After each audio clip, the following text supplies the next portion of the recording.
Assalamu alaikum rahmatullahi wa barakatuh. I pray that you are all well, inshaa'Allah, and welcome to our online coffee morning. We have a special guest today, Saliha Abdul-Mojid, Allahumma barik, and she will be giving a talk on mental health and self-care. Sisters, please, if you could keep your cameras off.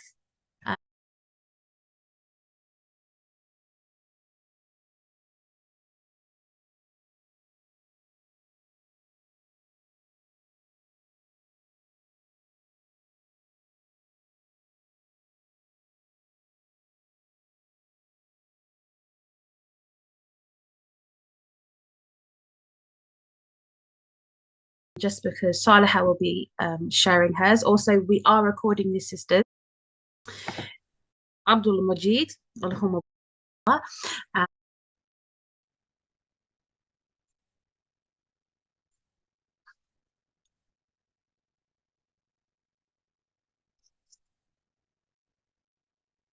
welcome to our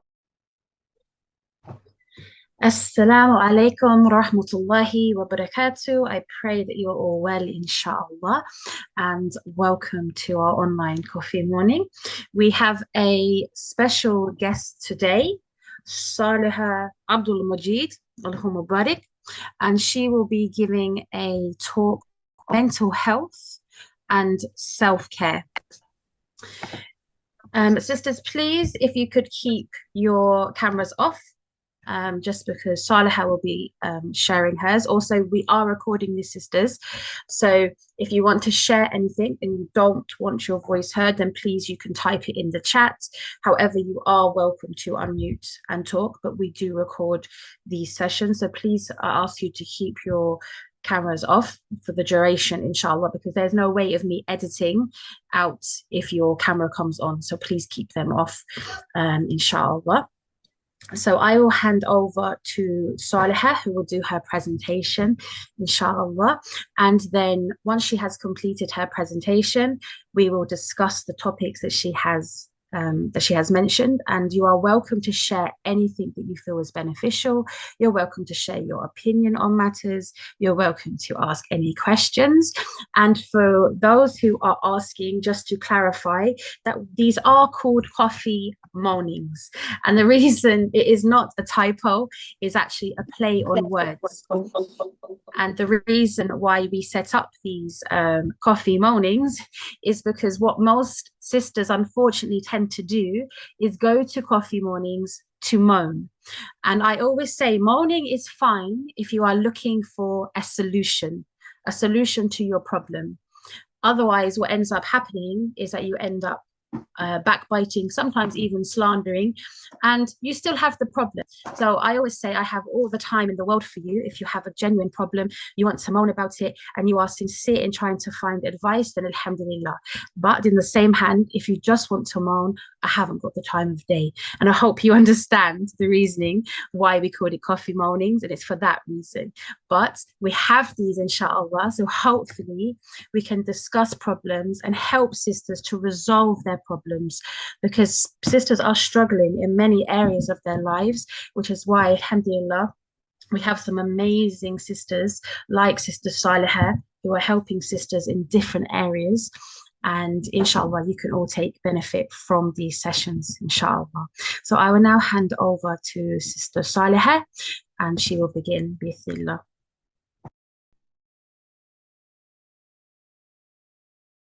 Jazakallah khair, sis. You just give me a couple of minutes. I'm just trying to quickly pull up my notes, inshallah.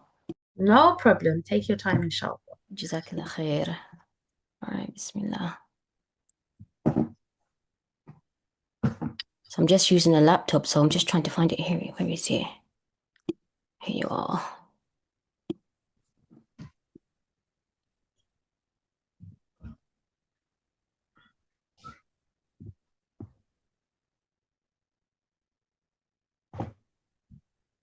So sisters, please feel free to ask questions, or there's anything you're unsure about, you're welcome to type it in the chat.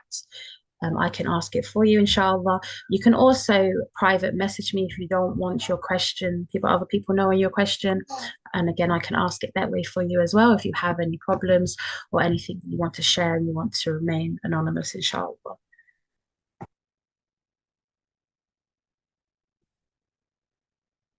Okay, so can everyone see me? Yes, alhamdulillah. Okay, alhamdulillah. Jazakallah khair for having me, sis. I appreciate you. No problem. Barakallah fiki. Alhamdulillah. All right, alhamdulillah, alhamdulillah. Let's put that here. Allahumma salli wa sallim ala nabiyyina Muhammad. Assalamu alaikum wa rahmatullahi wa barakatuh, sisters. Jazakumullah khair for joining. It's lovely having you all here. I've been really, really excited to join today. Sorry, sister, we're just letting everyone know that the cameras, this is a recording, so it will be it may be used elsewhere as well. So if you could kindly just take your cameras off actually. Jazakumullah khair. Jazakallah khair, sis. I appreciate it. Okay, all right, Bismillah. What has everyone come today for? Like, what was the purpose? What is your intention for joining today? If you can kindly just mention in the message section, inshallah. What is your intention for joining today?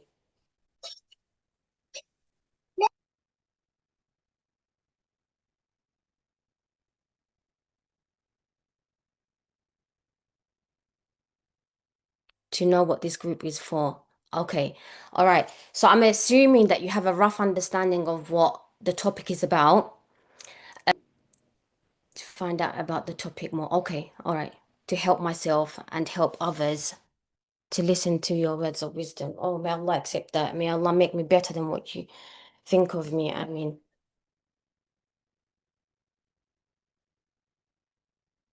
all right, Bismillah. Firstly, like to say to you, welcome to the group, and I appreciate you all being here. I know it takes a lot of time and a lot of effort, a lot of preparation to be here. Sometimes we plan and Allah plans, and Allah is the best of planners. So for you to be here, Allah has specifically selected you out of the millions of people around the world for you to be here today, and that makes you special. And I want you to know that you are special.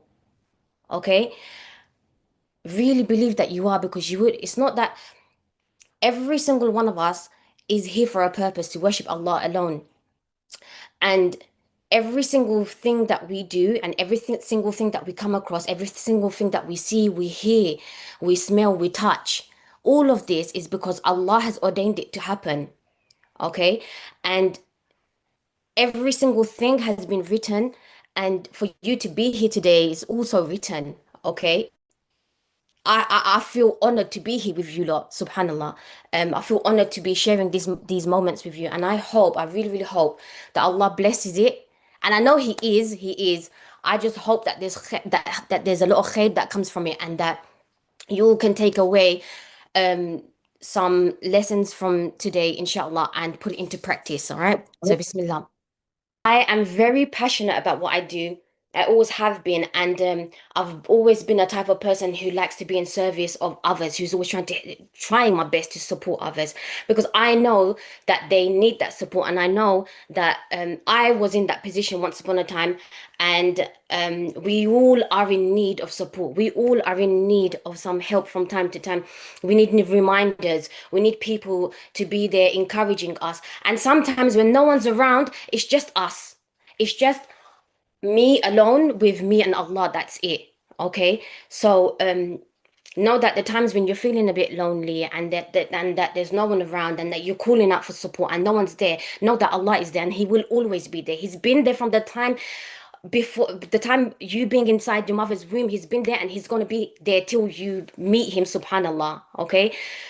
All right. So Bismillah. Um, um, um, um. All right. So what we're going to do today, I'm going to explain.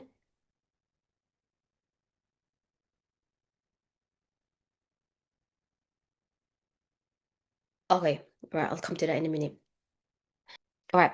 So today we'll be exploring self-care, and what really just basically coming out of the bubble that majority of the people are in now. Okay, majority of the people are still dreaming in a sense where they're not living their reality. And I'm not talking about inspire, aiming high, because we'll come to that. But majority of the people are living in a small bubble and they don't see beyond that. And today's session is going to be us trying to come out of that bubble and then seeing who you are, finding yourself all over again. Okay. And if you've already found yourself, that's even better. Okay. Because you're going to be finding yourself all over again. I find myself again every single day, subhanAllah. Every time I go through a fitna, every time I go through a test, I'm finding myself all over again. I'm reconnecting with Allah. I'm strengthening that bond with Allah all over again. That's just how it's gonna be, and it should be like that until we meet Him, inshallah. Okay, so what we'll be doing today is that we'll be creating emotional safety within ourselves, and then I'll guide you through a somatic inner child healing session, and which will be followed with hopefully, if we have enough time, we'll be doing some hot seat coaching, and then we can move on to Q&A. Okay, is everyone okay? And what I'll do is also I'll be telling you more about my sessions, about my one-to-one coaching sessions at the end. And if anyone's interested, then you can contact me, and there'll be obviously further details on the group. If you haven't joined the group, please join the group. There is a WhatsApp group. Maybe message the admin if you don't have the WhatsApp group's link, and then join that group, inshallah. Okay. Does anyone have any questions before we start? I know there's a sister who messaged. I'll come to that, inshallah. Okay, so a student of knowledge and on the spectrum of ADHD. Hello, I see you. Mubarak. Amongst other things, currently in recovery from severe burnout. Today's session is on burnouts, by the way. It'll help, inshallah. Checked out your content recently and it's very beneficial. Jazakallah khair. Barakallah feek. Okay, FYI, if my messages are late, it's because I have sensory processing. Okay, you're cool, sis. I see you and I've read your message, okay? Jazakallah khair. Okay, what will we gain from this workshop?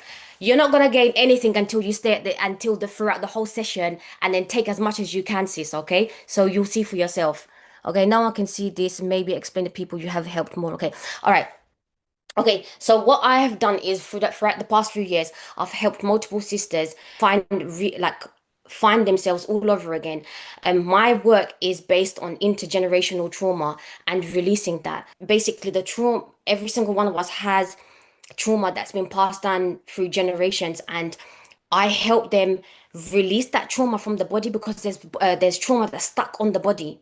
Okay, trauma sticks to the body. Not only does it go and stick into the subconscious mind, and it stays there because 95% of our mind is the subconscious. Okay, and from the age of 0 to 7, it's just storing information into the subconscious mind. So what you are doing today and the way you are, the way you speak, the way you think, the way you walk, everything that you do is based on that subconscious mind, which is 95% of it.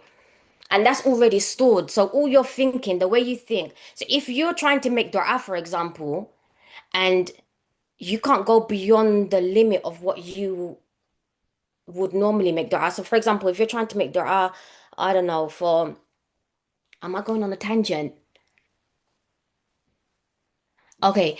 Um, when you're making dua, I don't know, you might be making dua for a house, right? And whoever lives in the UK, I refer to these sisters in particular.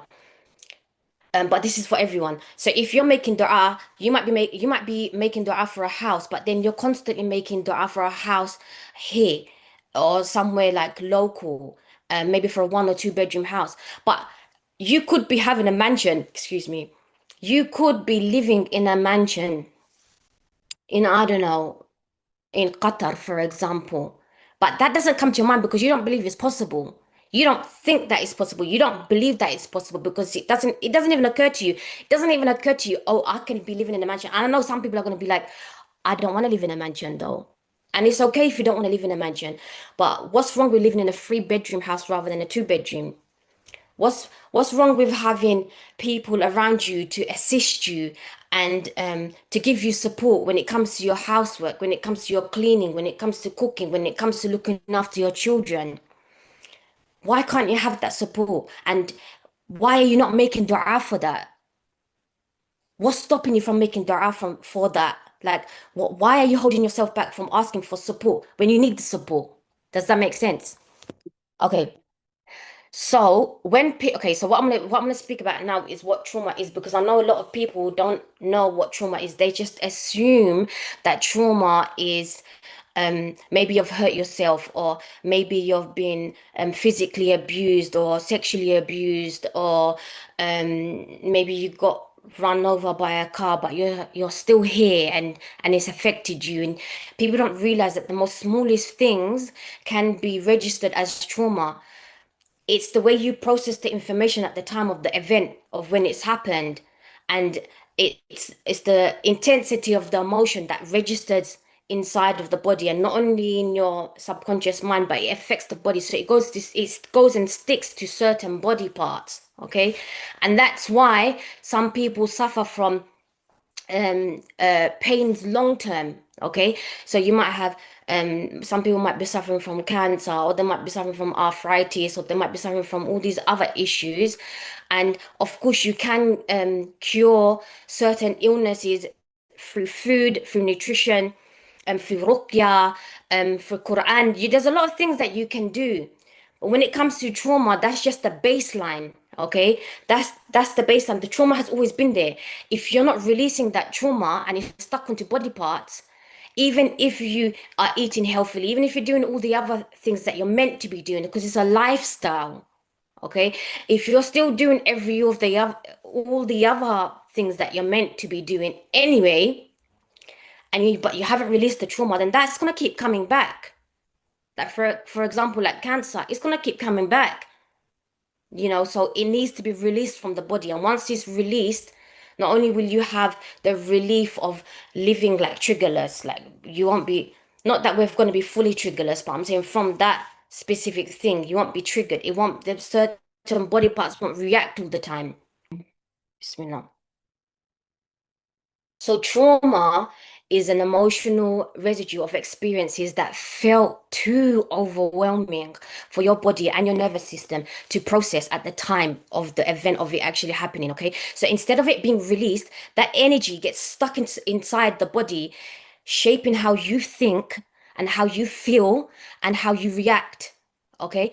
And even how you relate to others. For example, if you grew up always feeling like you had to be strong, or you had to keep the peace to avoid conflict, or that you had to survive, you had to always be in a survival pattern, that constantly trying to look out for issues or problems, or trying to protect yourself. So for example, like if you walk into a room, you're constantly trying to observe the environment in order for you to see if it's safe to be in that environment.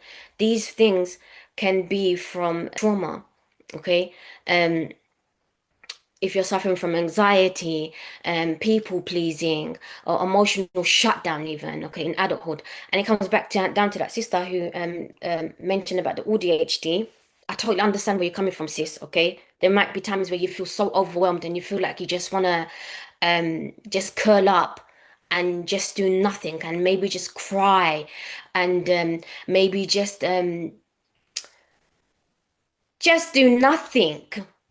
Like no phones, no speaking to no one, no one comes, like you don't want to be around no one, you just want to be alone. And that's okay. Because sometimes every single one of us, we find different ways to regulate ourselves. Okay. And if that's the way that you find that works best for you, then that's fine. You use that technique, you use whatever it is that helps you regulate yourself. Okay. But coming back to the trauma part of it, the trauma part of it is where, in order for you to feel regulated, you need to release that trauma, because when the trauma is there, you will feel dysregulated majority of the times, especially if you're suffering from sleepless nights, or if you're waking up feeling a lot of anxiety. All of these things will have an effect on your body, and it's based and it's coming from trauma. Okay. All right. So what I'll explain a little of what intergenerational trauma is, and what my coaching is based off of, inshallah. Does anyone have any questions before we move on?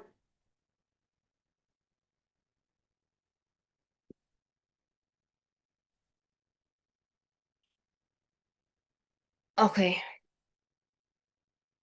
So intergenerational trauma is pain or emotional pain that's stuck in your body and it's been passed through generations and it's basically built up in your DNA.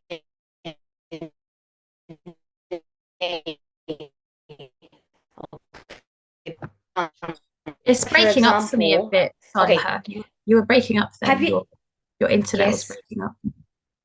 can you hear me? I can hear you now. When I think your internet was a bit unstable.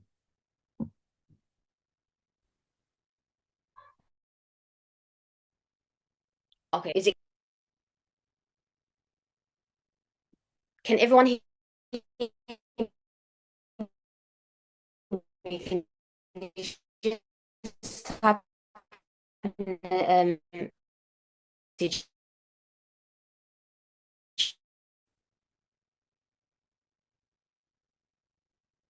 If everyone can hear on that child that is emotional health during the time of okay during the mental health during the time of conception will have a direct impact on that child that is being conceived, okay, and that's where because if you okay look what sister said, Dr. Gabor Mate, okay, he speaks about this and about ADHD and autism. Okay, it comes down. It can come from the parents directly, or it can be developed in the womb, or it can be developed after. Okay, so ADHD, all the ADHDs here, and the sisters with autism can there's so many things that you can do in order for you to be regulated. You don't have to be late all the time. You know, there's so much information that's going on. I'm probably going on a tangent now, but I'm quite passionate about this topic, so I'm going to quickly mention it. There's so much information that people speak about ADHD and autism and how they're late or they just don't understand certain things or they suffer with anxiety and there's this and there's so much information. I know and I'm not gonna go into it, but there's like it doesn't mean you have to be that way. It doesn't mean that you have to be stuck that way. I was never late. I've got ADHD and I probably have autism as well, right? But it doesn't mean that it needs to stay that way. You may have grown up being trained in a certain way, or you might have um, lived a certain lifestyle, but it doesn't mean it needs to be like that. The brain can be trained, it can be retrained, it can be reformed. Okay, you can train your brain to be a certain way. All right. I used to get a lot of anxiety when it comes to being late, but I sorted that out. Like I released that trauma. It came from a trauma. I released that. Even being able, like, you know, when it comes to being dysregulated and feeling like you can't focus at times, or the sound is really loud. Okay, I used to really suffer from loud noises, but I don't. It doesn't affect me anymore. I've got 6 kids, by the way. Allahumma barik. May Allah bless them and protect them and me. I mean, I've obviously lived my life with 6 kids, okay? And my children make a lot of noise. Before it used to really affect me. It used to affect me so much that I had to go sleep, okay? Just to regulate myself. But what I've done over time is what I've learned is that you can train your brain to lower the volume down. So when there's loud noises around you, I train sisters to lower the volume all the way down so it doesn't hurt your ears, so it doesn't affect you, so it doesn't feel like you're gonna pass out. Okay, you can regulate yourself through that time, through that moment. Now my kids can make a lot of noise. I can just sit there and do whatever I need to do. It doesn't affect me at all. Okay. Then there's times where I might be slightly stressed out and then the noise will affect me. So I'm like, everyone needs to be out of my room until I've fully regulated myself. I might go and have a nap, might do all the, well, I'll do all the things that I need to do in order for me to get back up again. And then I'll see to my kids. But whilst that is happening, no one's allowed in my room, no one's allowed to come near me because it's all about me. And that's not selfish, that's being selfless. Okay, sisters, I want you to understand that it's not being selfish when you need some time alone. Even when you're resting, you don't need to explain to anyone that you need some time. I know there's people, because I used to do this before, when I used to rest and the kids would come up, or the ex-husband used to come and he's not even asking why I'm resting, but I just felt like it was a need for me to explain myself. Well, I've done this, this, and this. I'm just resting now. And can you just like give me some time? And so what would happen was, do I need to explain myself in the first place? I don't need to explain myself. I need rest. You just tell them I need a bit of rest. Can you just like give me some time? Khalas, that's it. You don't need to explain yourself. Take that time. You deserve it. You deserve it, okay? You deserve that. All right. So, intergenerational trauma is when trauma has been passed down through generations. It could be passed down not just from your parents, but through like past generations, from 9 to 7 generations prior, okay? And there's information that you can look up, inshallah, in regards to the uh, okay, so I'll give an example. Okay, or if you've seen a baby and the baby suddenly jerks, okay, and they're sleeping and they suddenly just go like that, okay, um, sometimes it's not necessarily because they're dreaming, but it's because their body is reacting to something. Okay, it might be the sound around them, even if it's silent, it could be something. Something could be happening that's triggered that. Okay, now this is the example that I can give you in regards to past generations when they've lived a life of experiencing, like, when there's wars. Okay, like my great grandparents, they lived the time of a war. My dad kind of like, he kind of was in there as well. So it's like the experience that they've experienced during the time of the war, that trauma has stuck onto the body, and then it's passed down onto the next few generations. So if you have a baby, that baby is carrying the same trauma that was experienced, what, 7 8 generations prior. Okay, so we carry certain things. Sometimes you might be experiencing something, like you might be triggered by something. You can't explain feeling that way. You can't know why it's happening. Even if you're someone who goes back down to the root of it, you might be, receiving therapy and all this. No matter how, it's not actually releasing the trauma. So what happens is you're just dealing with the surface level of things. Because years back, I done years worth of therapy, and it was I like it was me speaking and me trying to express myself and how I'm feeling and whatnot, but the actual trauma was still there, and I had to go and deal with the after because no one was there to teach me. And that's one of the reasons why I'm here today, because I know that the sisters that are suffering and they need the right support. They're not getting the right support because they're going to Tom, Dick, and Harry, and then and they're getting the surface level treatment, and they're not really getting the treatment that they actually deserve. And what tends to happen is that later it affects their ibadah.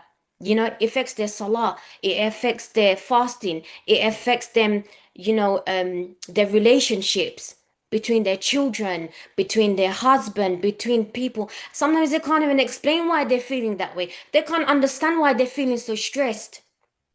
And sometimes nothing's even happened, but they're just still feeling like that, you know? So this is from, intergenerational trauma. Does anyone have any questions before we move on?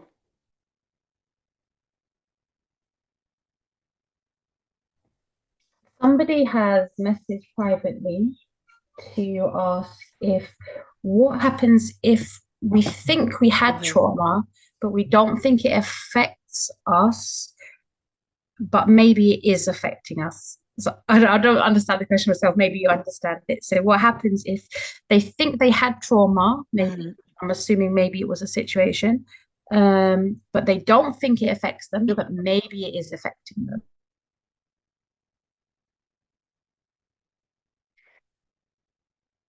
You're cutting out, sis. I can't hear you. I'm sorry, my internet is very bad. Let me type it, the question, because it doesn't matter because obviously it's still anonymous. I can't hear you, sis.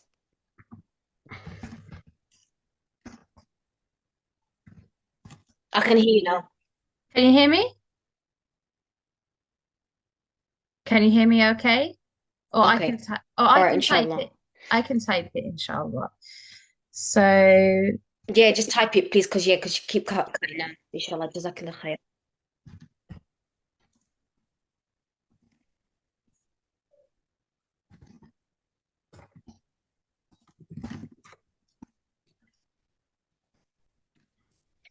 Okay, so while we're waiting for the question to come through, I'd like to ask you, sisters, when was the last time you truly felt safe in your body, not just in the environment, but in your own body? When was the last time that you remember feeling truly safe in your body? And you can message in the section if you want, or you can answer it alone. I really hope you are taking notes, by the way. Inshallah, if you're taking notes, that'd be absolutely brilliant. Okay.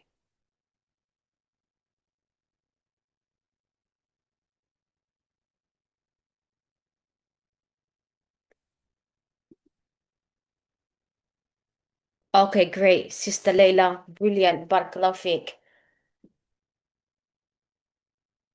Okay, mashallah. So you were pregnant last year, sister. Saying as a she was pregnant last year and she felt really safe. Allahumma barik. That's excellent because there's so many women out there that when they're pregnant, they don't feel safe, you know. And that could be for a number of reasons. There might be domestic violence. There could be insecurities within themselves. There could be health issues that's affecting them. Yeah, I'm a sister. Khalidas is you're still typing because I haven't received it. So I'll just continue for now. All right. has it not come through? How many of us have been taught? No, it hasn't, sis. No. I think something's up with my internet. I don't know if maybe the sister can private message it you as well. That would Do you want to help. message me on WhatsApp, sis? Message me on WhatsApp, Michelle. Yeah, let me Okay. type her message on there. Okay.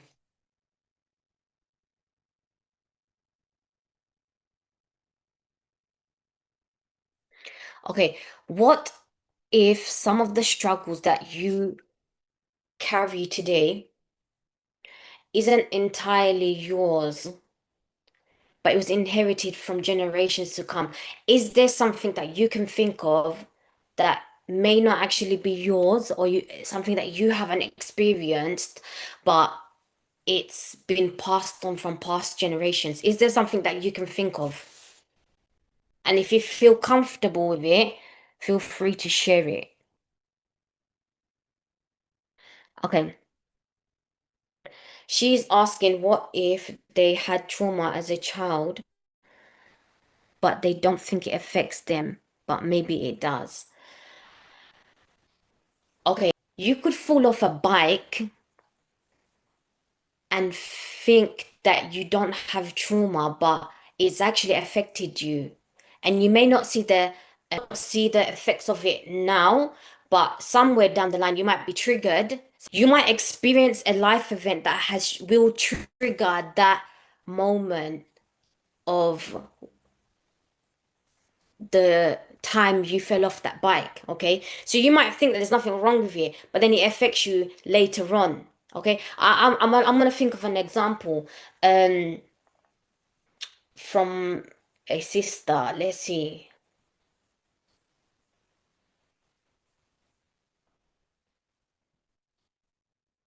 Okay, there was a sister. Okay, there's a sister, right? She tends to suffer from burnouts a lot of the time. Okay, she just suffers from burnouts like nearly every single day. And one of the reasons why she suffers like that is because she doesn't know how to say no to people. So she's a people pleaser. And she loves to say yes to everything, even though she wants to say no. Even though she knows that she doesn't have the time or the energy to do that thing, because she feels bad to say no, she just ends up saying yes, okay? And she doesn't realize that um that's actually stemmed from childhood trauma. I'm trying to say is something may have occurred during childhood, okay, that has affected her now being able to say no to people, okay? So I'm gonna come off the WhatsApp, sis. I'm getting really confused. All right. Um,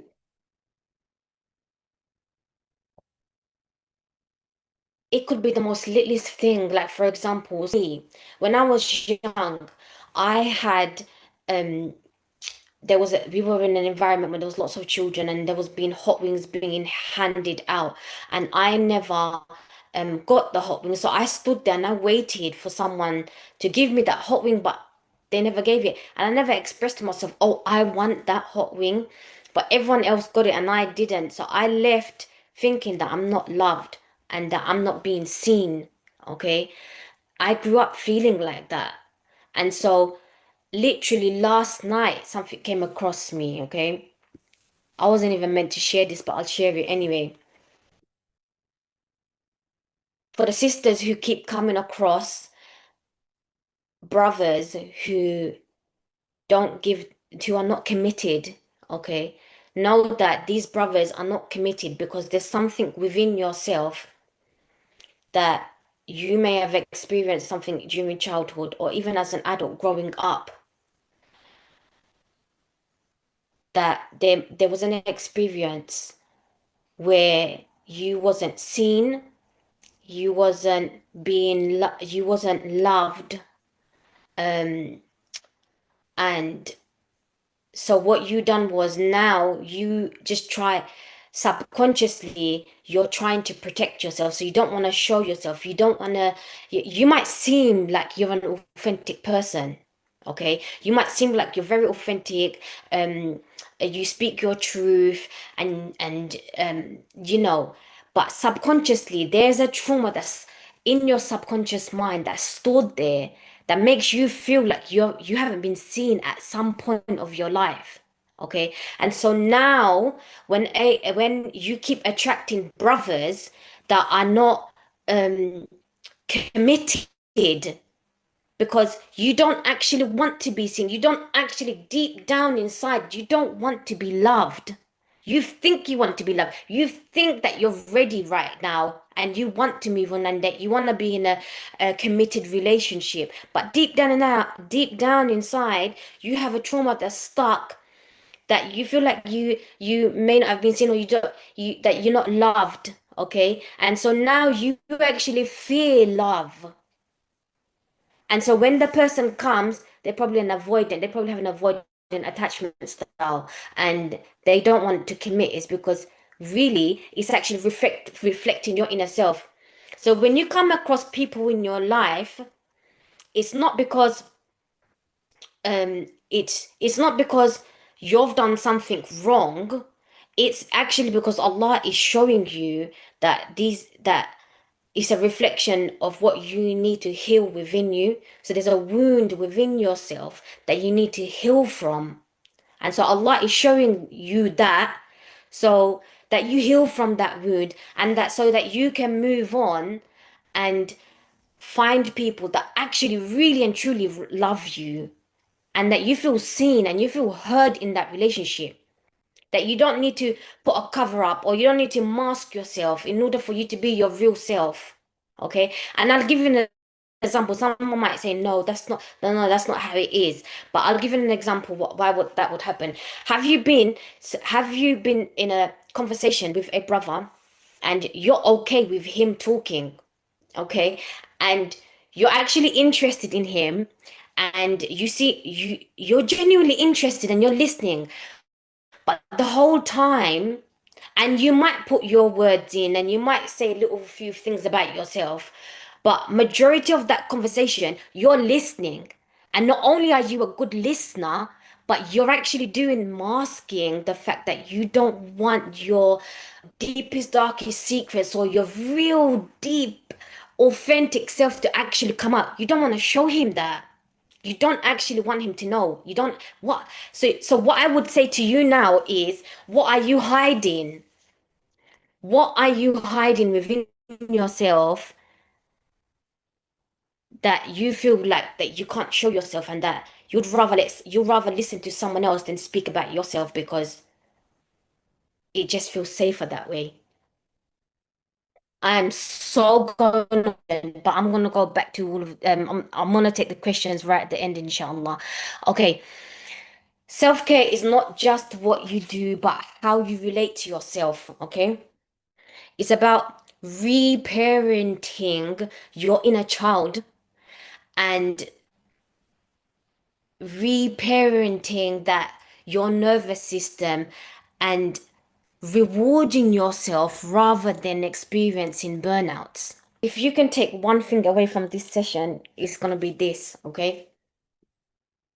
Sisters, please pay attention to this part. It's really important, okay? I'm giving you all, I learned use is not a word actually. I'm giving you all this gem, inshallah, for free, all right? So please pay attention. Bismillah.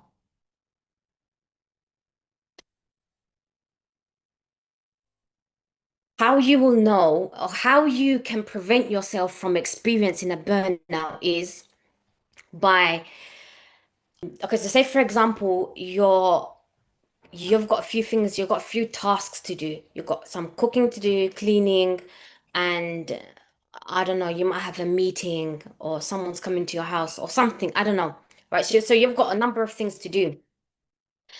During that time, because you've probably woken up, you've done your morning routine, um, and then you've started your cleaning and your cooking, and now you hear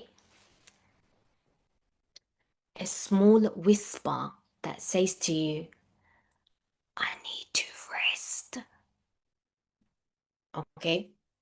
It's a very small whisper. It's very, very quiet. You're gonna hear it and then it just goes. It's gonna go very quickly. Okay? It goes, it's gonna come and it's gonna slip away very, very quickly. Now you need to pay attention and you need to pay attention to this sound. Okay? When this voice comes, it's not was. It's not you thinking. It's not you overthinking. That voice is there because Allah is telling you, go and rest. Okay, you can do all the things that you need to do. You can do as much as you want. Okay, you can stay out all day, you can stay at home all night. You do whatever you want, but when that voice comes, listen to it because that's your intuition. Okay, Allah has blessed every single one of us with intuition, but majority of us have quietened it down because of other people's, you know, insecurities. Maybe it could be for a number of reasons, okay? But it's your intuition. Every single one of us have it. The Sahabas had it, the prophets had it, you know, the best of the women of our time had it. Every people have it now. There's non-Muslims that have it and they pay attention to it. They pay attention to their intuition. That's why they are where they are today. There's very, very successful people living amongst us in this world. Why? Because they listen to their intuition. And we're Muslims. We're like 10 steps ahead of them. Subhanallah. We have the Quran and we have the Sunnah. Okay. This is a clear blueprint for us to use. And then on top of that, we use all the other things. Okay. So your intuition, listen to it. Listen to pay attention. Okay. It's very silent. It comes very subtle. But when you are honed into your intuition, it gets loud. Okay. So if there's anyone on here who suffers from a lot of waswas, okay, if you want to flip that and you want your intuition to be loud, then start listening to your intuition. Okay. And the way you can do that is that you need to be able to sit down with yourself and contemplate. Okay. Sit down with yourself, do your deep breathing techniques. Even if you're not someone who doesn't do it already, then do it. Start off with 3 minutes. Okay. Do your breathing techniques. And then try and get into a habit of doing it. Okay. It will help with your salah. It will help you with it will help with speaking better. It will help with the people around, like being kinder with the people around you. Okay. So if you are doing like your deep breathing techniques every day, even if you start small, okay, it's about the consistency. If you can do that, then your intuition will rise. It will start getting louder, and your waswas will go smaller and it will go lower. Like it will decrease. The sound of the waswas will decrease, and the sound of your intuition will increase. And the intuition is what we should be listening to, because that's Allah guiding us. Okay.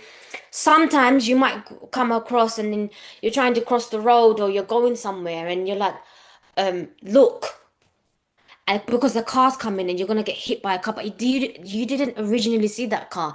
That's intuition, okay?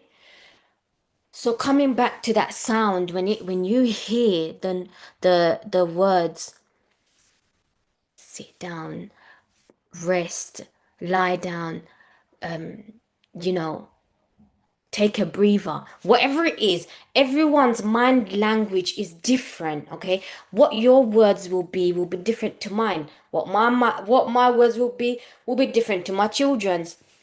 Everyone is different. I apologize for burping. Usually when you burp, it's a sign of release, okay? So it's a positive thing, but I don't want it to come across me having bad etiquette. All right. So um when you hear yourself saying that you need to rest, it means you need to rest. Go and do that thing that you really need and that you deserve. Okay, rest. And then once you're rejuvenated, you can get back up again. You're gonna build up your energy and do the things that you want to do with so much more energy than what you would have had before. It's just a matter of resting, okay? Many women, especially in the West, they don't rest. That rhymes. Okay, they don't rest. And subhanallah, if we was to just take some time out and just rest, I'm telling you, the inspiration that will come down and the contemplation that will come through it, you know, Allah speaks about in the Quran multiple times for us to do tadabbur, yeah, contemplation, self-reflection, tafakkur. This is like continuous. This is something that Allah speaks about in the Quran. How many times are you sitting and contemplating rather than overthinking? Because there's a difference between the two. Okay, so if you can sit down and just rest, contemplate, then intuition will automatically flow in. Okay, and you have to allow yourself to do that. And if you're already that type of person, then do it more, because you'll see, subhanallah, how your life will transform. I'm not even joking. Okay. No, you probably, there's a lot of messages that come from, I didn't see them. All right. Has everyone understood that? Exactly. It's coming back to your fitrah. It's a fitri thing for us to be intuitive. Okay? And I can't even explain to you how much, yeah, your life will change and how close you will become, like how close you will get to Allah. The bond with you and Allah will be like next level. I'm telling you, like that all these thoughts will come through. And like the ideas that you have had in the past, but you never followed it through, but now someone else is doing it. Why? Because you didn't listen to your intuition. You did, and then not only didn't you listen to it, you didn't act upon it.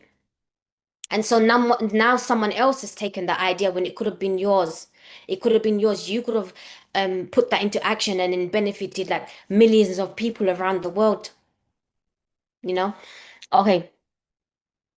Has everyone understood the intuition part about listening to your body so that you don't um Allah, Bismillah. Okay. All right. So unhealed trauma dysregulates your nervous system. Okay. And what tends to happen is people tend to go into fight, flight, fawn, or freeze responses. Okay. And so the fight response is when, for example, you might be in just a normal conversation with someone, you might have got slightly offended, and now you feel like you need to defend yourself, and you've gone full blown fight, and you've lashed out, and you've expressed yourself and forgotten yourself. You've forgotten yourself in that, conversation, and you've gone, you've just lost yourself, and then now you just got into an argument with someone when it could have just been okay.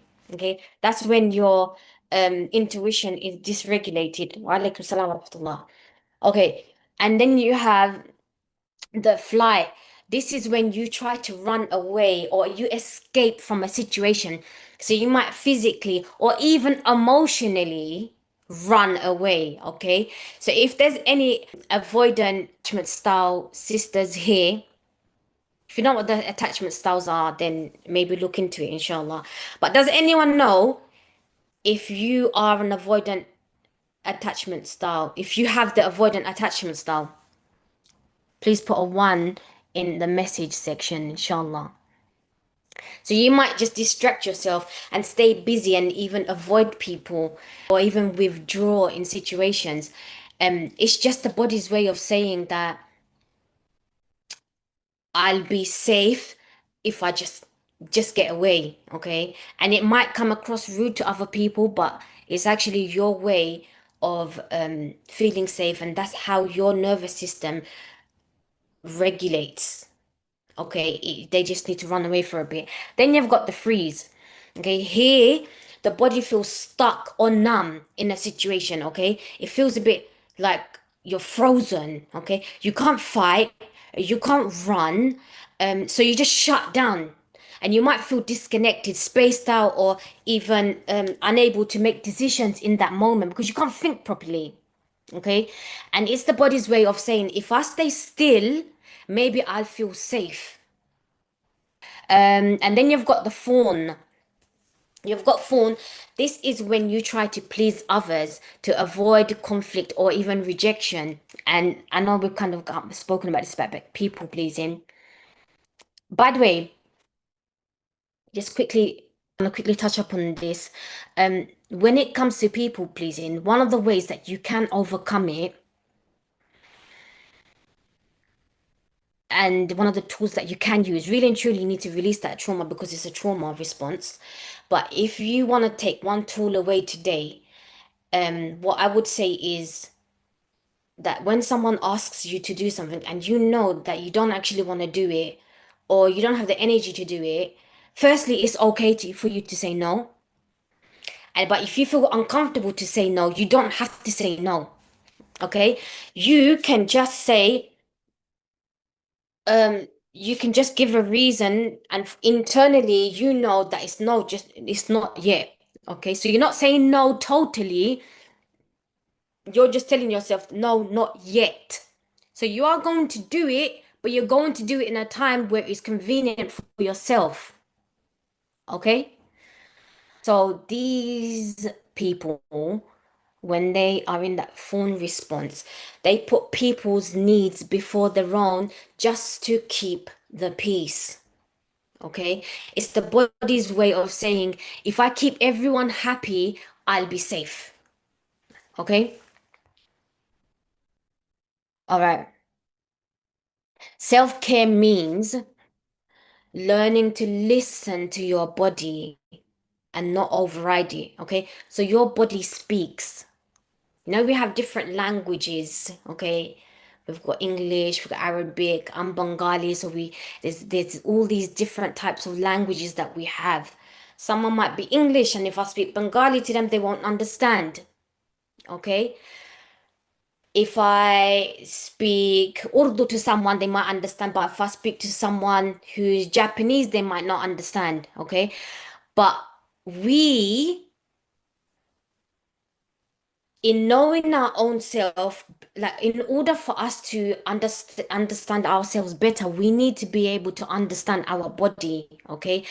And the way it speaks, the way when it speaks, we need to be able to have the tools to be able to interpret that and understand what's actually going on.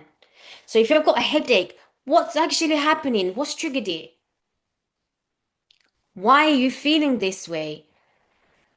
You don't have a headache or a migraine for a reason. That is not for no reason. It's there for a reason. Something's happened. You've triggered it, and it's usually because of um the self affirmations that you use. If you want to know more about that, inshallah, just message me. I will be posting my Instagram link on the group. Please join the group. If Sister Khalid, if you can post the WhatsApp group here, inshallah, then the sisters can refer back to it, please. All right. So there's four pillars of self-care. Okay, please take notes. All right, Bismillah. So there's four pillars. Okay, the first one is emotional self-care, and that is journaling. And what I want to touch upon the journaling part is journaling itself is not a form of release. And I know this probably might be the first time you're hearing this, okay? When you journal, it just helps you regulate yourself in that moment, okay? That's not for long term. So for me, I like to journal because I like to take what's in my mind, take it out and put it on paper. There might be an overstimulation or an overload of information in my mind, and then I need to put it on paper so that I'm not feeling overwhelmed. Okay, you might want to express your feelings, you might want to put down what you experienced that day. You might want to brainstorm, you might just want to just like brain dump and put everything on paper. Okay, that's a form of regulating yourself during that time, but that's not releasing trauma. I just want to make that very clear. There's a difference between the two, okay?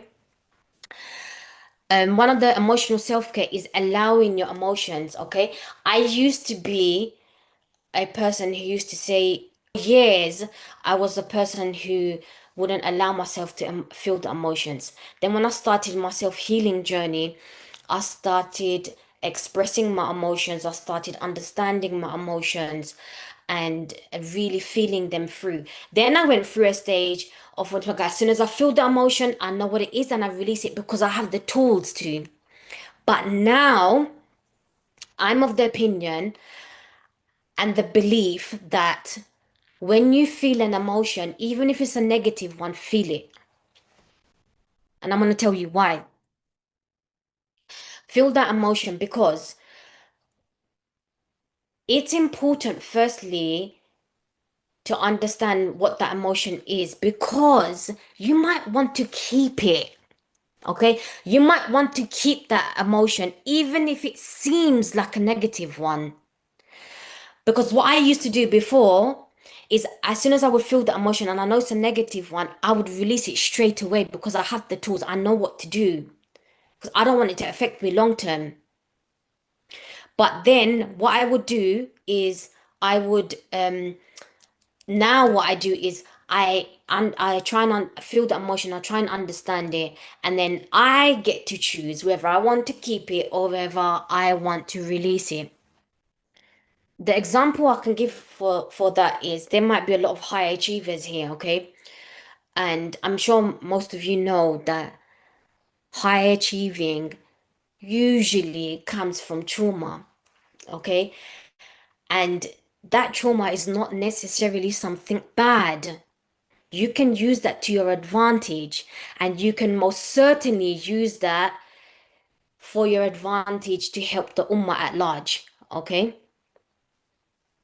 The session finishes at 12 o'clock, inshallah. So if you are a high achiever and it's stemming from trauma, then I would say keep it, but try and resolve it that it's coming from a healthy perspective. And so that you have that trauma, so you have that, let's call it a memory, okay? So you have that memory and you're keeping it and you're storing it within yourself, but it's coming from a healthy perspective, okay?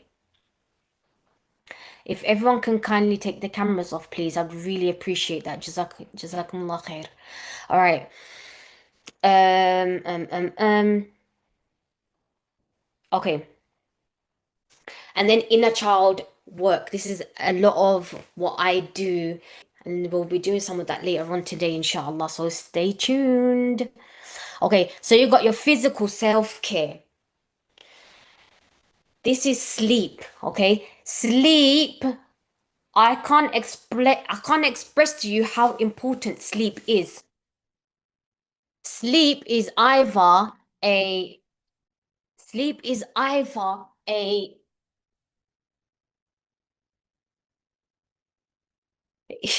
it's either a healer or it's a killer. Okay. I don't know, it's quite a strong word, but it's either a healer or it's a killer. Because whilst you're sleeping, your body is repairing, okay? Your body is repairing, your skin is repairing, your nails are repairing, your hair is repairing. You are growing whilst you're sleeping. Whilst you're resting, your brain is repairing. It's in rest mode, okay? So if you're not sleeping on time, and when I say on time, as in you're not getting your quality amount of sleep, and that means sleeping in the early part of the night, okay? So that's like after Isha. So you've eaten early and then you've gone to sleep and then you wake up and then you do your thing, all right? So whatever it is that you do during the night, I say get enough amount of sleep during the night and then wake up just before Fajr and then do what you've got to do. Okay, but make sure that you're getting that quality amount of sleep because that's one of the most biggest cortisol release that you can have. Okay, if someone is overweight, um, and I say overweight, when I say overweight, by the way, I'm talking about unhealthily overweight. Someone might look overweight, but they're not actually overweight. So if you are unhealthily overweight, that's most of the time is because of your sleep, and then because there's so much hormones, there's so much cortisol being released, because you're not resting enough and you're not sleeping, you're not getting that amount of, so you could be actually sleeping throughout the night, but the most important quality part of that night is the beginning part of it, okay? If you can get that part in, then you can not sleep for the rest of the part of the night and you'll actually be okay. And that's from the sunnah as well, okay? Um, okay, and then nutrition. There's a sister on here, Khalid. Jazakallah khair. Wa barakallah fiq. She's got the WhatsApp group, so you can refer back to that. Then she does a lot of the sunnah products. She's a hijama therapist as well. So if you go back to her, she can help you with all of that. But nutrition is a really, really big thing. I can speak about that. I can have a whole session on just that. Sleep, another session on that, subhanallah. But if you can get your sleep sorted and your nutrition, then inshallah, that's like you're halfway there. Movement. Muscle health is so important. can't explain to you. I'm not gonna go into it because it's a lot of stuff. But muscle health is very important, okay? Even if it's slight movements. So even if you're going for a stroll in the park, even if you're going for a morning walk, under the sunrise, I would strongly recommend that. Okay. If you're not a person who likes to walk, or if you're not a person who gets out much, or if you don't like to watch the sunrise or the sunset, I would strongly recommend that you do it at least once a year. Please don't tell me that's not doable, because that is, okay? If you can do it on a regular basis, I would strongly recommend that, because you will see what a big change that makes. And you can come back to me and tell me how that's changed your life, inshaAllah, once you start doing that, okay? Um, I'm a sunrise and a sunset lover. And of course, not punishing yourself. I've got a whole session on self-compassion, and that's going to be coming out soon, inshallah. Okay, so um subscribe to my Instagram. You can follow me, and on my TikTok as well, inshallah. And you can there's a lot of information on there, and just look out for it, because soon I'm going to be posting a whole course, and one of the sessions is on self-compassion. I think that will definitely really benefit you also, inshallah. Join, and Bismillah. All right. So then you've got energetic self-care. Boundaries by saying no. We've already spoken about that. Okay. So, and time away from draining people. If you are in an environment where there's people who are draining your energy, and you can feel it, and you're coming away feeling drained, then you really need to distance yourself. And I'm not saying cut yourself off totally, especially if it's family members. Have a healthy amount of time that you're around them. But if it's like people outside of the family, and you feel like they're draining your energy, you can easily say no. And that's, you really need to be mindful of your environment. And when I say being mindful of your environment, I'm talking about the people that are around you. I'm talking about the things that you see around you. Have a simplistic environment that it doesn't affect because what you see and what you hear is going to have a direct impact on your mental health. It's going to have a direct impact on your energy levels. Okay. So if there's people around you that are draining your energy, then you know what to do. It's the same thing with screen time, okay? There is going to be so many people now that are going to say, is that so hard? And there's so much things that come up. No, it only comes up because you've allowed it to come up. And when I say you've allowed it to come up, it's because your algorithms like that. That's because you're constantly watching these things. Now, if you go and type in the search section, something that you would like to hone into, it could be nutrition, for example. It could be mental health, for example. If you're watching a few videos, your algorithm will automatically change. Okay. And I'll give an example. Like my Instagram is mainly about marriage and single life, and thriving in being single, and all of that. Okay. My TikTok is totally different. My TikTok is just about business. My Instagram used to be just about business. Okay, so I use two different platforms for two different things. Okay.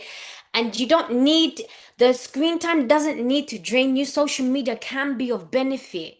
It's not always toxic, and it's not always going to drain you. It depends on how much you choose to give your time, because your time is valuable. You are valuable. Okay. It depends on how much time you invest in social media. And then it comes down to what you're watching, okay? So it's a matter of choice. You can watch what you like to watch. Okay. You can watch, if you want the algorithm to change, basically go up to the search bar, watch a few videos on that, and then I'm gonna put my charger on 1 minute. Um you can do all of that, it can change. So TikTok isn't always about dancing because that's what I used to think. It's not about that. There's a lot of beneficial things on there. Okay. And if you feel like it's affecting you, then maybe put on a timer where you're like watching something for about an hour or something. I don't know. Whatever works best for you. Um, all right, so spiritual self-care, salah, and dhikr. Okay. That's the number one thing I would say, and Quran would be the number one thing, that way that you would, and dua, that would you will connect through Allah. Um, I don't know if we have enough time, but I could just speak about this for the rest of the session. But um, all I'm gonna say to you sisters is that if you just fall into sujood and just stay in salah and just make dua and you connect through Allah with just that, I'm telling you that your life will just transform. You can pour your heart out to Allah. Whatever it is that you're struggling with, whatever it is that you're experiencing right now, whatever you have experienced, whatever you want to experience, tell Allah. Okay?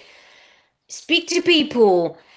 If you feel like you've spoken to people and it's not getting anywhere, and even if it is getting you somewhere, you should be in a constant connection with Allah in everything you do. Allah should be the first one that you turn to, even when you're doing things, even while you're walking, even when you're reflecting, even when you're looking around, when you want to talk to someone, when you want to express yourself, talk to Allah, when you're experiencing a fitna.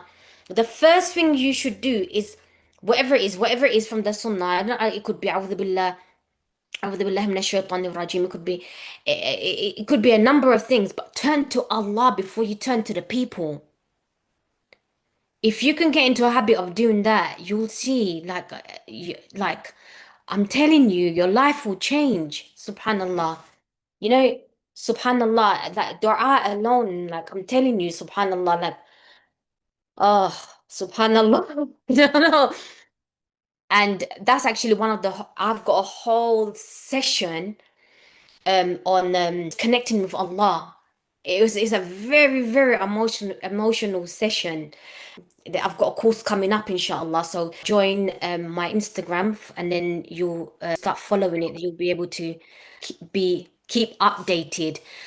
Sister, if you could kindly just share my Instagram here for the sisters who may not have it, inshallah they can join. And then gratitude, subhanallah, gratitude alone, Allahu Akbar. I'm telling you, if you gratitude and depression can never ever coincide both at the same time. It just can't happen. No two thoughts can coincide at the same time.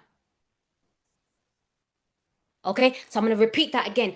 No two thoughts can coincide at the same time, and that includes gratitude and depression or self-limiting doubt. It cannot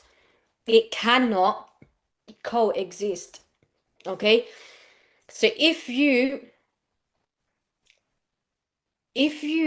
think about, okay, so what are three things that you are grateful for today? If you can write it down on your notebook or even think about it, say it out loud, even that would actually help, um, get into that state. Subhanallah. So if you can name three things, I'll tell you three things that I'm grateful for. I'm grateful for having the opportunity to be in front of you, sisters, and I feel honored, and I feel like my heart feels warm, and I feel so happy. Alhamdulillah. You know, Alhamdulillah. I feel so grateful for my cats, even though they gave me so much hardship the past few weeks. I feel so grateful for my house, the house that subhanallah, went through a lot of struggles for. Alhamdulillah, Alhamdulillah, Alhamdulillah.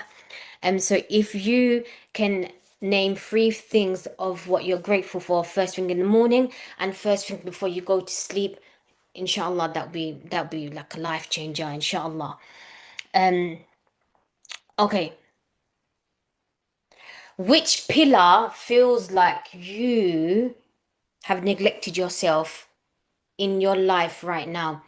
So I'm going to quickly go through the pillars. There's journaling, allowing emotions, like feeling them, inner child work, sleep, nutrition, movement, not punishing yourself, having boundaries, saying no, time away from draining people or screens, salah, dhikr, connection with Allah, reflection, gratitude, and nature is the last one. I don't think I mentioned it, but if you can get yourself out in nature and move around, be around in places that calls you back to Allah,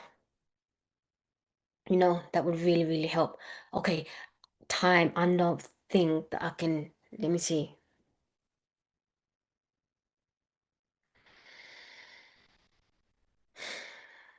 Okay. All right. So what we'll do now is um so we're going to take everything that we've just discussed now, okay? And we are going to bring it from your mind and from your body into reality, okay? And where the real happiness and the real experience will be is right now, okay? So if you um can kindly, if you don't have headphones on, I would kind of recommend that you put headphones on, inshallah. Maybe lie down or sit down and get into a comfortable position where you feel comfortable and relaxed. Then take my screen off for this one. Is everyone ready, by the way, before I start? Because we're gonna do like a quick guided healing, inshallah. Are you lot ready for it? It's gonna be quite a spiritual, deep, reflective, multiple moments of touching moments, inshallah. Are you ready? Bismillah. Allahumma barik, Layla, you are rolling today, Allahumma barik. Jazakallah khair. Okay, who is ready? Come on, sisters. So I couldn't have put you lot to sleep. Who's ready? Are you ready for the next step? Okay, we're coming to an end, inshallah. So, you know,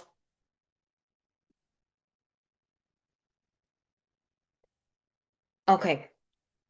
All right, brilliant, brilliant. All right, so I'm gonna take my camera off for this. Please. All right, get ready, Bismillah.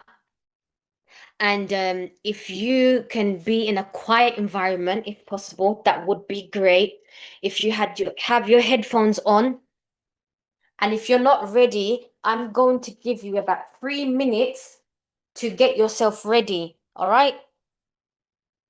So just be relaxed, lie down, sit down, whatever makes you feel comfortable. Use the right cushions. Try and switch your phones off or airplane mode or whatever it is. I want you to be very, very comfortable, and I'm going to give you a few minutes to get ready.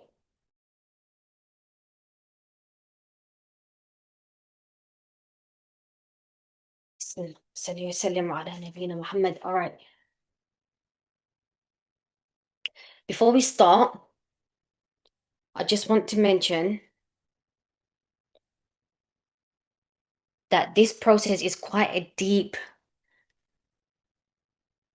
healing process, especially for those sisters who have never experienced it before. Okay?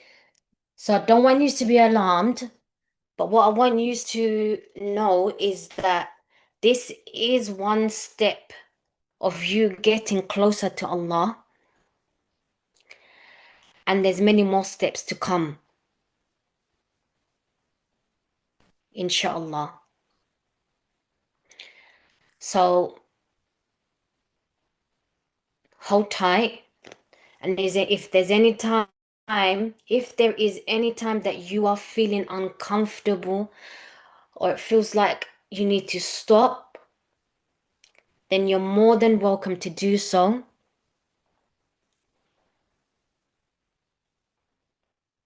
But you being here today and me being here today, I would strongly recommend that you follow it through, inshaAllah. Okay, so the options are there. Bismillah. All right, Bismillah. So get into a comfortable position. I want you to take some deep breaths. Take some slow, deep breaths in through your nose. And exhale softly through your mouth. Or if it feels more comfortable to do it through your nose. So inhale for 5 seconds through your nose.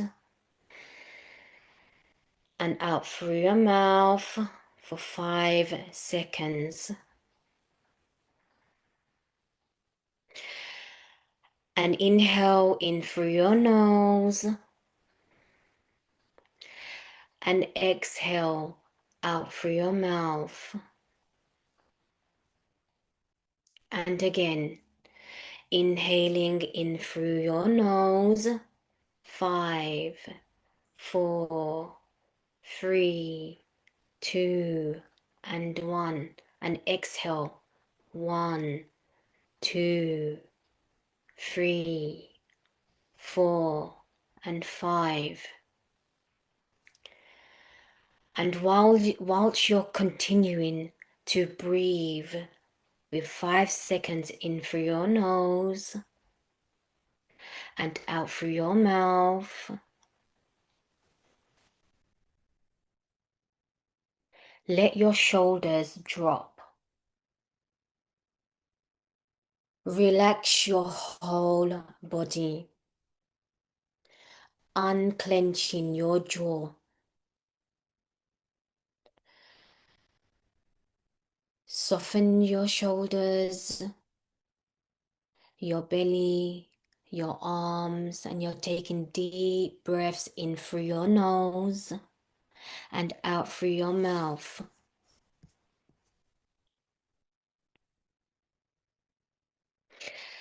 And whilst you're taking these deep breaths, relax your arms, your belly, your waist, and as you're going down, you're relaxing every part of the bottom part of your body, your legs, your thighs, your feet. And whilst you're taking these deep breaths in through your nose and out through your mouth, your whole body is relaxed.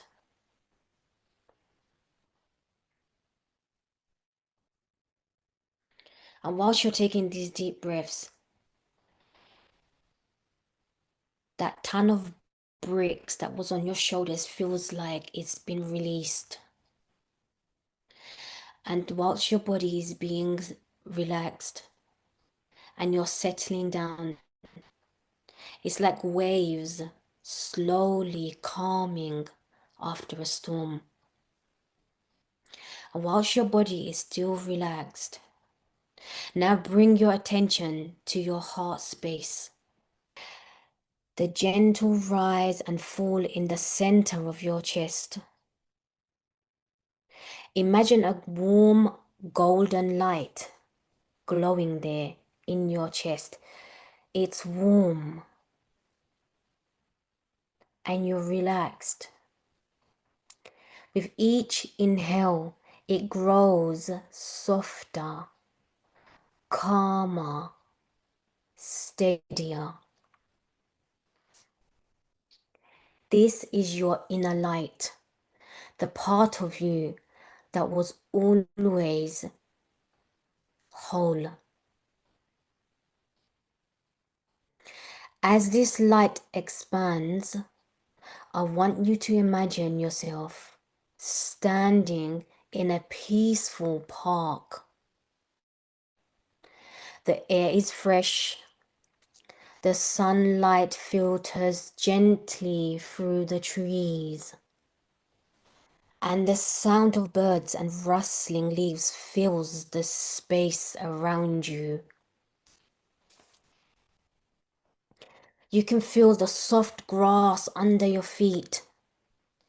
You take a slow breath in and smell the freshness of the earth.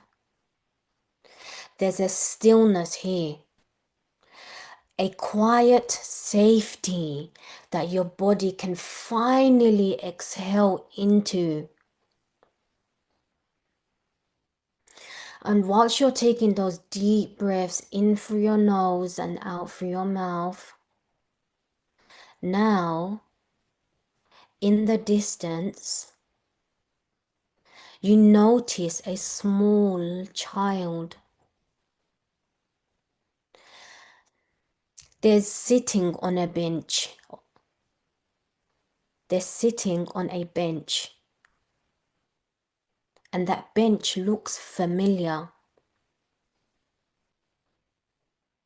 There's trees surrounding it. But that child, you notice that she's looking a little lost or a bit unsure. And so you start to wonder, this child looks so familiar. And then you notice that child is you, the younger you, the one who once felt unseen, unheard, or afraid. Take a slow step towards her. And as you're walking towards her, you notice her posture, her eyes, her beautiful eyes. You never noticed how beautiful she was. That's you. That expression on her face. And you're wondering, why is she feeling like that? What is happening? What does she need from me right now? What is it that she needs from me right now? What does that child that's sitting there need from me right now?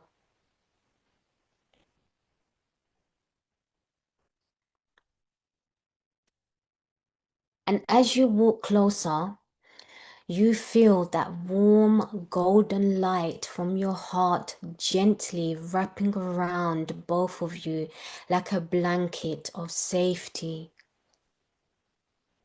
Kneel down in front of your inner child.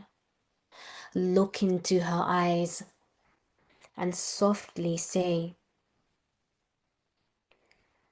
"You are safe now. You are safe. I'm here with you. You don't have to carry it alone anymore.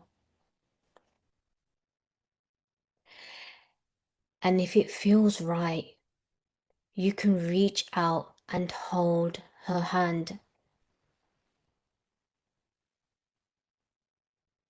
Or simply place your hand over your heart, connecting to her with that same warmth inside of you. And whisper gently to her, to yourself, "I am safe to rest.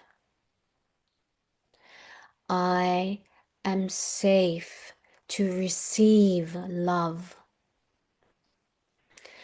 I am learning to take care of me. feel those words sink deep into your body, down into your shoulders, through your spine, into your arms and your legs and your feet, and all over. The sunlight warms your face. A soft breeze brushes your skin. The park feels peaceful, alive with safety, life, and renewal. Your inner child begins to smile. Her shoulders relax. You can sense that they finally believe you. Together, you take a slow breath in, letting the golden light surround you both completely.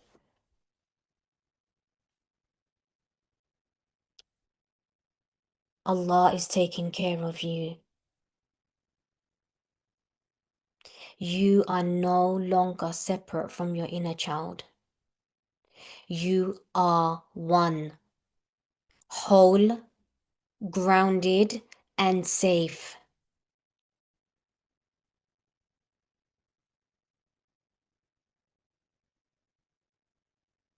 And with some deep breaths in through your nose and out through your mouth.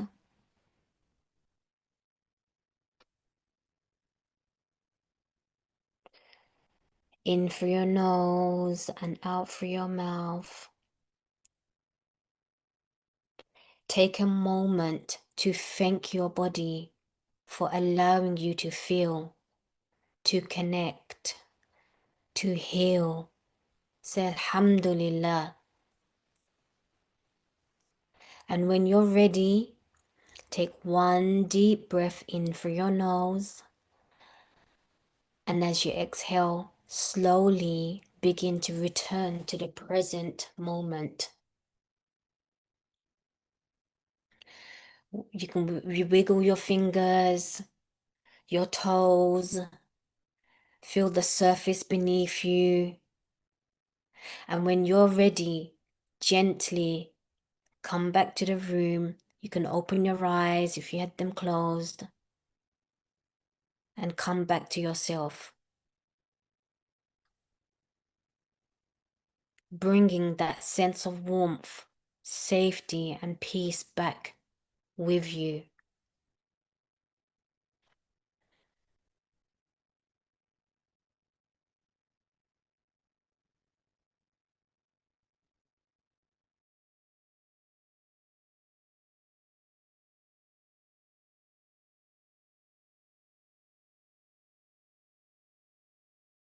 Sisters, how are you?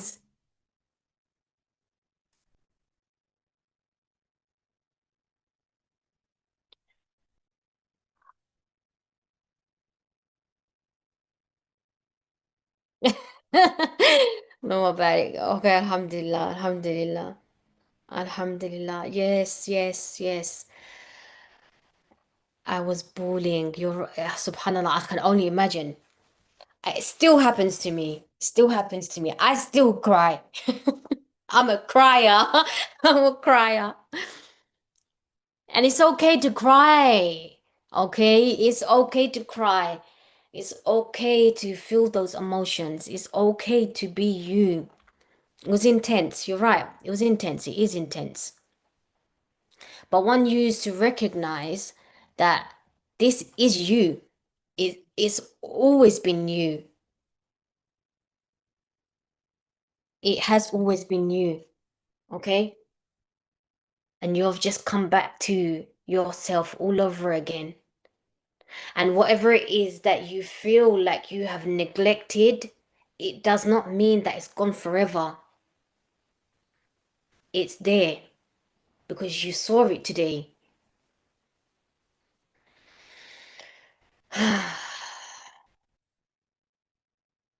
Okay, so we will take some questions. How do I make that? Oh,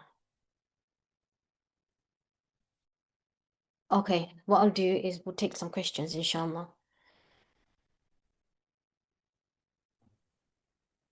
I think there's just two new ones that I WhatsApp actually from two sisters that want to be anonymous. Sorry, sis, can you repeat that, please? There's two on WhatsApp that from sisters who want to be Yeah. anonymous. Yeah, I'm on it now. I think you answered the first one. Hmm. Okay. I have lost someone very close to me, but they were very horrible to me in the last 2 years of their life. And when they passed away, I was actually relieved, but I don't know how to deal with those emotions. As I was close to them, and then I don't know why they were horrible to me for no reason. Okay, so sometimes,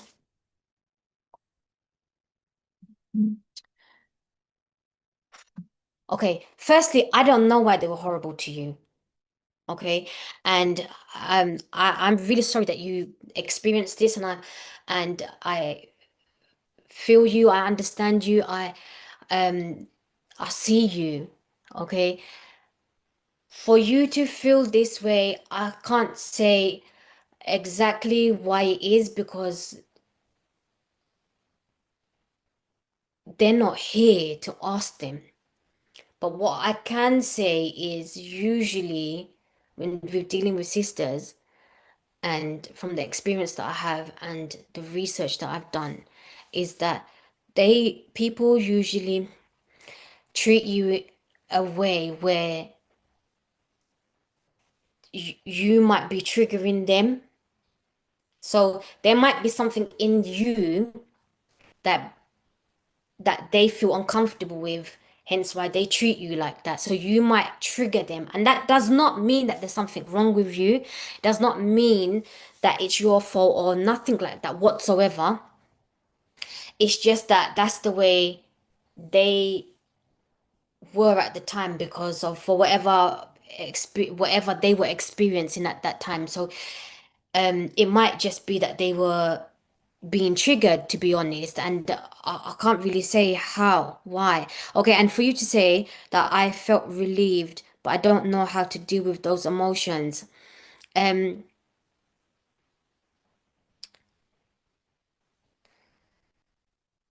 I'll be honest, sis, yeah. I don't know who this person is, so I want you to understand that. Okay, wait. Sometimes we respond in a way that we don't expect ourselves to respond in, and that's because it may just be a trauma response. Okay.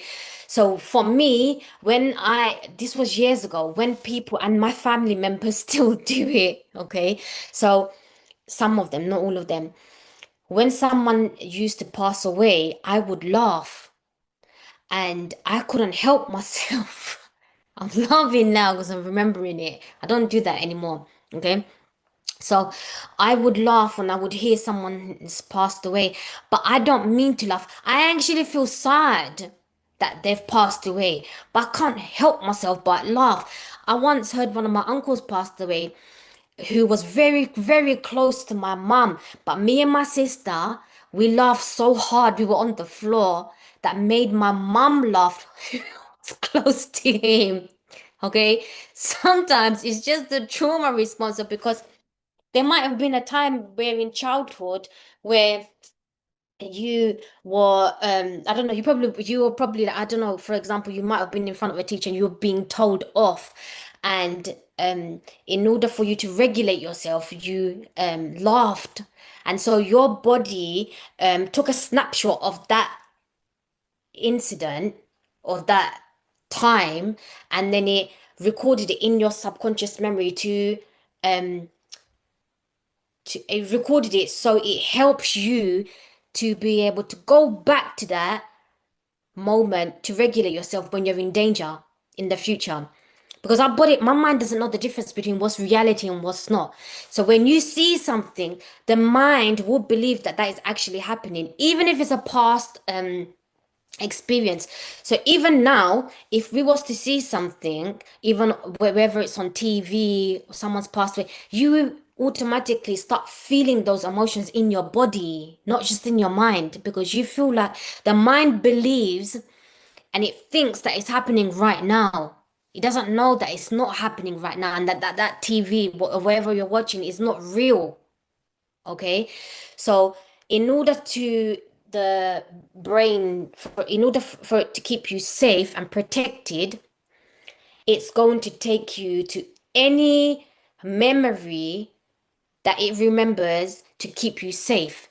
And so that memory that was stored there from the time of you laughing to regulate yourself when you got in trouble from that teacher, it will just go back to that. And so when someone passes away, you might feel like you might laugh just to regulate yourself. I don't even know if I've answered the question properly. Hold on. Um, when they pass, I was like, that I don't know how to deal with these emotions as I was close to them, and I don't know why they were horrible. Okay. Okay. So, and to be honest, when you're being bullied or someone's been nasty to you, it is a sense of relief. That's just natural. You can't deny that. You can't deny the fact that you feel relieved that that person has now stopped bullying you. I'm really, really sorry, by the way, if it's someone that is really close to you, like a relative or something, but I'm just telling you how it is, and this is for the other sisters as well, that the reality is anyone will feel relieved that they're not being bullied anymore. So that's a natural emotion for you to feel. But if there's anything above that where you're laughing or um I don't know, things like this is just a way to regulate yourself. So and it could also be like a relief from it's actually a relief from a threat or tension that you felt all this time. It's natural, and sis, don't go hard on yourself, sis. That's a pretty normal response. Okay. Um, how do we deal with, for example, I had my father-in-law living with us, and I was really stressed, and I asked for my sister-in-law to take over. I was done, alhamdulillah, but hubby keeps mentioning about it in a roundabout way. Oh gosh, I don't even know if I should.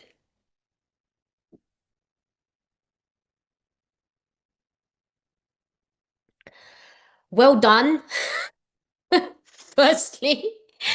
Well done for standing up for yourself, okay? It's really kind and generous of you to be giving your time and your love and your care to people um that you don't have to give to because it's voluntary. And as humans and as loving and caring human beings, we give that generosity to people. We're kind to people because we choose to be kind, because we're kind people. We're Muslims. That's the way we're supposed to be, right? But then if you have given that responsibility, it's not your responsibility, first of all. I just like to say, you being kind and nice to someone, that's part of a character, okay? And you giving it doesn't feel like you're giving it because it's part of your character, right? But when you are giving it to someone and then you're voluntarily giving it when you don't actually want to give it because you're in a position where you have to give it, that's not out of you're giving that out of choice, right? And when it becomes overwhelming for you, you've chosen yourself. Okay? You've chosen you because you deserve to be chosen. Okay? It's because you valued yourself. You see yourself as value and you put a stop to it. And you're not saying no, not forever, unless obviously you need to, but I'm saying just generally speaking, you're not saying no, not you're never going to be kind to that particular person, or you're never going to be generous or loving and caring. You've just given that to someone else to take over for, because technically speaking, the daughter is the that's her responsibility. For someone else to bring that up, they need to deal with their own emotions, because they shouldn't be bringing it up. Firstly, it's not your responsibility to do that. If you do give any kindness or anything to anyone out of as because you want to, that's because you want to, not because you have to. If you do something that is pleasing to your husband, then that's absolutely fine. That's good. If you want to do it to please him, this Allah will be pleased with that, then that's fine. But don't, it's okay for you to give that responsibility to someone else. And if your husband's bringing it up, then he needs to go and he needs a bit of support with that, because he shouldn't be bringing it up. That's his responsibility, not yours. Okay. How do you deal with trusting your husband after they cheated on you? Oh, this is a whole topic, in of itself. You to come and speak to me, sis. Sorry. Yeah, subhanallah. Firstly, I'm sorry that you've had to deal with this, that you've had to experience this. It is not a nice feeling. And trust is something that it needs time, and sometimes you might not feel trust again because you feel betrayed, and you feel like the resentment builds over time, because especially if you haven't dealt with it, and especially if you haven't forgiven that person. Now, some people might not want to forgive that person, and that's absolutely fine. If you don't want to forgive that person, you don't have to forgive that person. You're obliged to that. That's you're not obliged to forgive a person, okay? I just want to make that very clear. But what I want to say to you is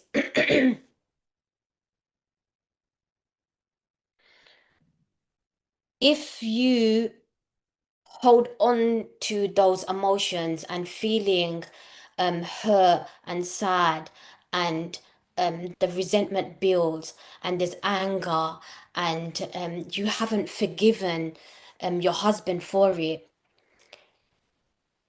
If you forgive him, that's good. Allahumma barik. I recommend you do, by the way, okay? But it's not the person that is actually suffering that hurt you, it's you that is suffering. And I want you to really think about that. It's you that is suffering. So you actually need to forgive yourself for it. And what that means is forgiving yourself is by acknowledging and accepting that that thing has happened and is qadr, okay? And through that, you've grown through it. Had you not gone through that, maybe you may not have grown in that specific type of way. Maybe you may not have grown like that. Okay, so through these, you know what, subhanallah, sis, look, let me tell you something here. Life is gonna throw things at you, like the most impossible things sometimes, that you feel like, or you think that is impossible. You always thought it would never happen to you. You thought it was impossible, but it's actually become possible. Why? Because it's happened to you. Okay, you never thought it's gonna happen to you, but it's happened. You hear about it. You hear about the neighbors, and you hear about the cousins and the relatives, and you hear about you see it on TV. But it has to happen. Like, it's happened to you now. But what I'm gonna say to you is that if you don't forgive yourself for it, and you don't release that from yourself, sis, the only person that's gonna suffer is you. And because you haven't healed from that, everyone else around you will suffer, and especially your loved ones and your husband as well. Okay. In regards to your husband, usually there's an internal emotion that they're lacking in and they haven't dealt with. It could be a form of regulation, and that's why they go and cheat. I'm not trying to justify it, but that's what usually happens. So because there's a void within themselves, they go and do that, and they don't realize that it's that. It's because they haven't healed from something. I don't know. Yeah, so I hope that's answered your question, inshallah.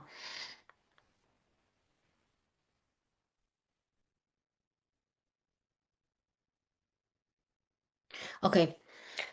Okay, I keep busy the whole day. I have classes during the day and teach in the evenings, so everything was too overwhelming for me. And my sister-in-law, his daughter, oh, okay.